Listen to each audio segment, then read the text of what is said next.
The Sacred Mass, Chapter 35. Good night, Joshua. The folks assembled regarded Helmer with an expression of pity, and Joshua showed himself out, and he sat at the entrance of the house to wait for Helmer.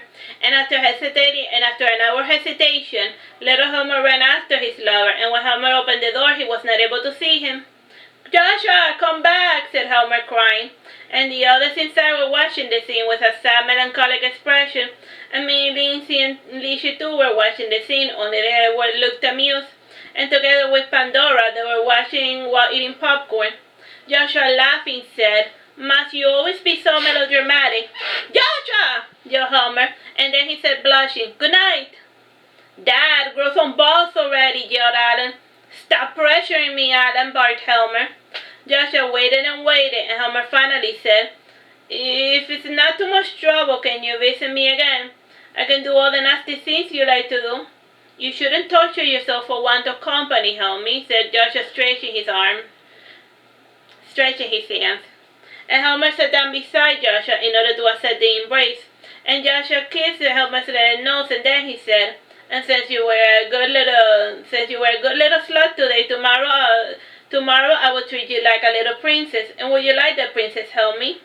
And Helmer kissed Joshua, and so it was decided. Tomorrow Joshua will visit to treat Helmer like a little princess. And Helmer went back inside, and he blushed when he saw the audience that he had.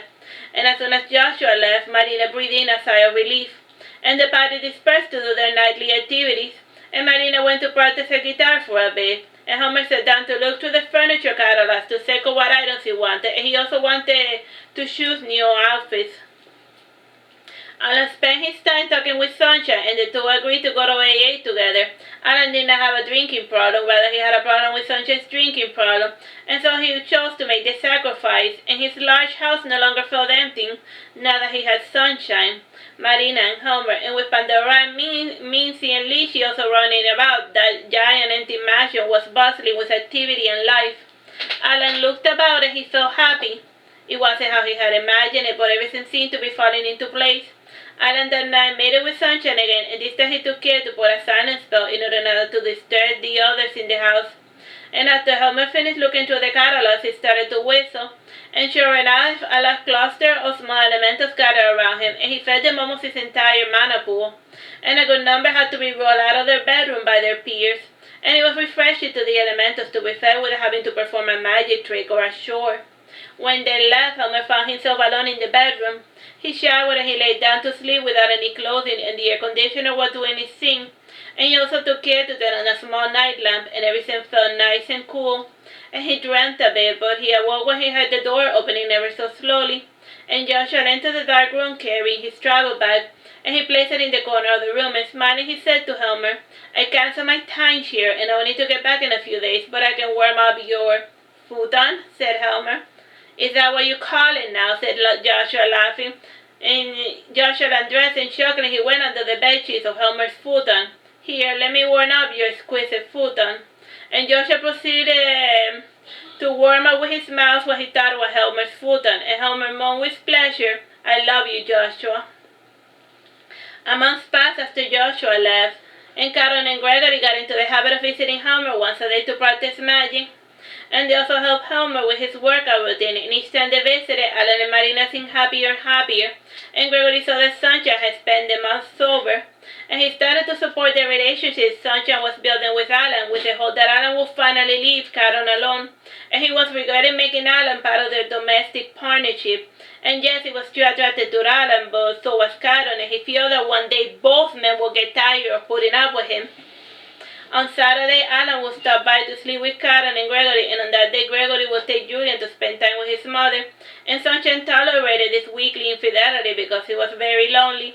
And he had also not asked Allan to be his boyfriend. And he since told Sunshine that he was simply a poor substitute for Caron. Yeah, because Sunshine has blonde hair and Caron has blonde hair, so I'm a poor substitute. On Saturday, Sunshine busy himself, so avoid thinking about his non-existent relationship with Allan. And in the mornings he would go with Marina to church, and then he would go to the AA meetings to complain about his mother's sea dream. And in the afternoon he gave Mincy speech therapy, and in the evening he saw classes. And Helmer would be left alone after breakfast, and since he did not want to go to church, he would write to Joshua and his secret pen pal codenamed Snowflake. And Snowflake would get an encrypted message hidden inside Joshua's letter.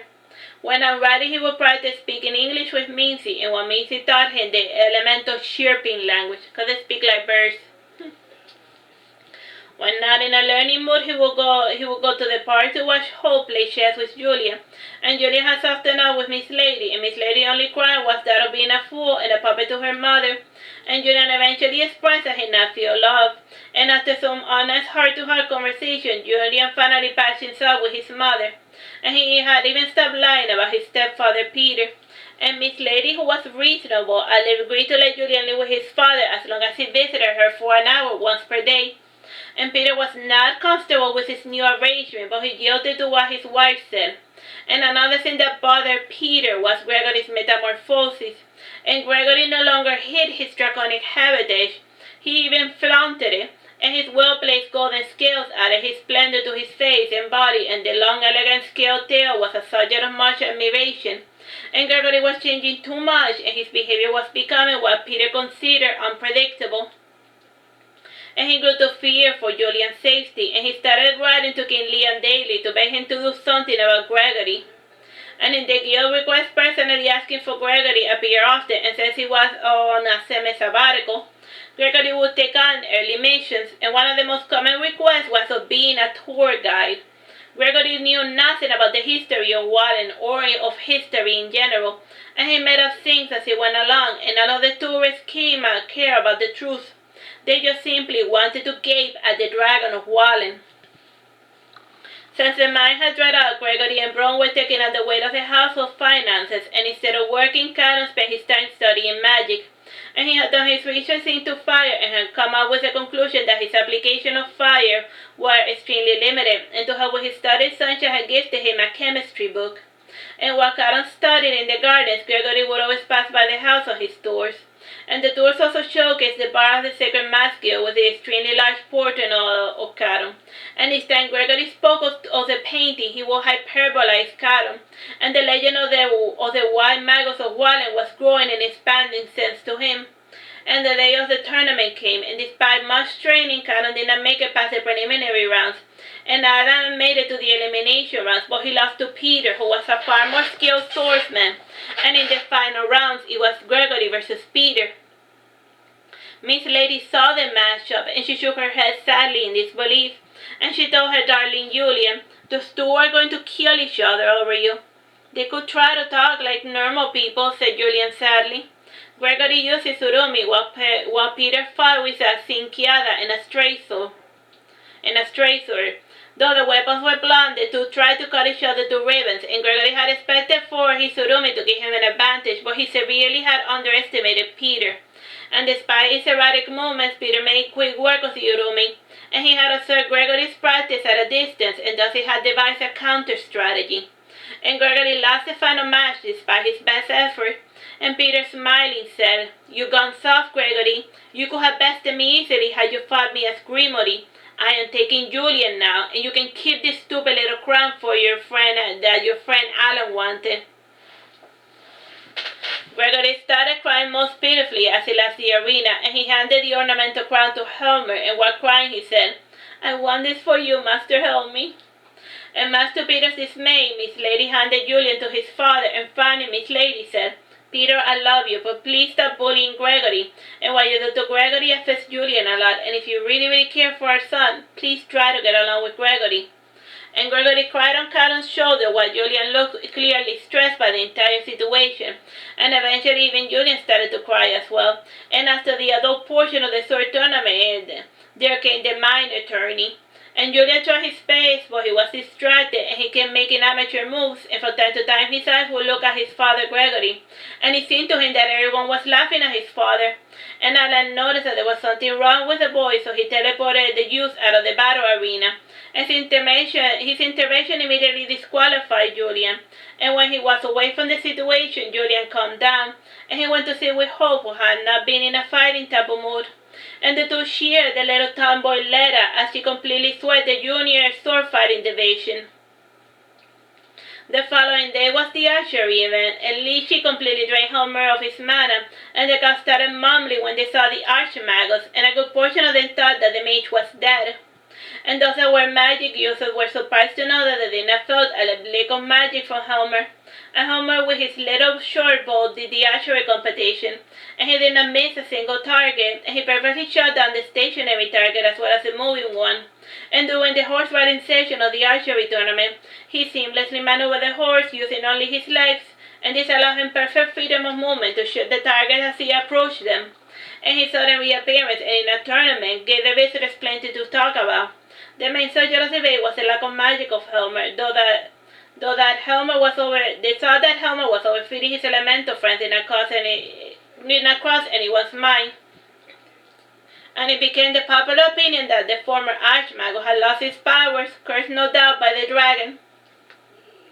And others thought that Helmer had been strong at a young age, he had probably used up all of his powers by the time he became an adult.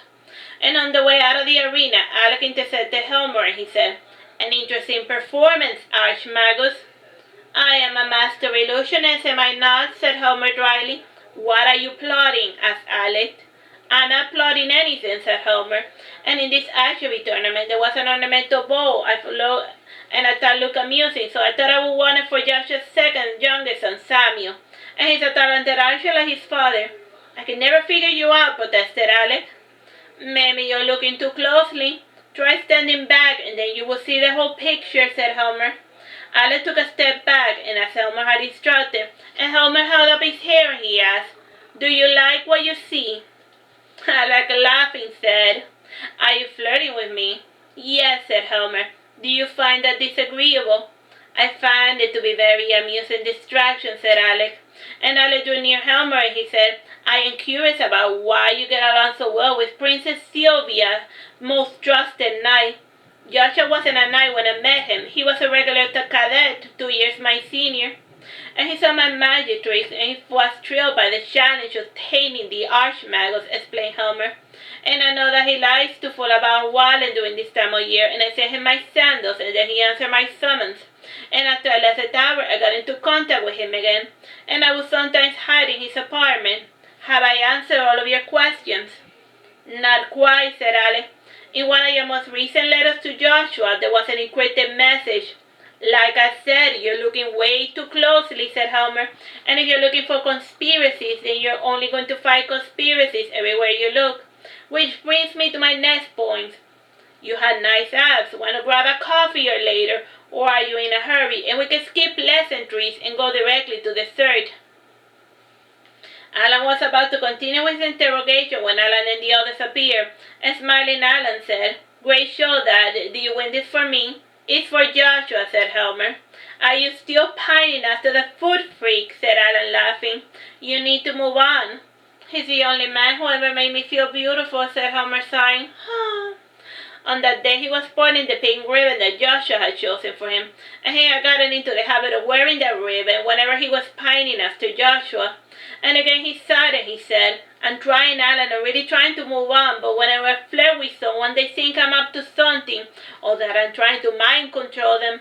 And it doesn't matter what I do, I am always going to be seen as King Wodenas's nephew." "Hang in there, Dad," said Allan, hugging his father. That's the end of that one. Bye-bye and God bless.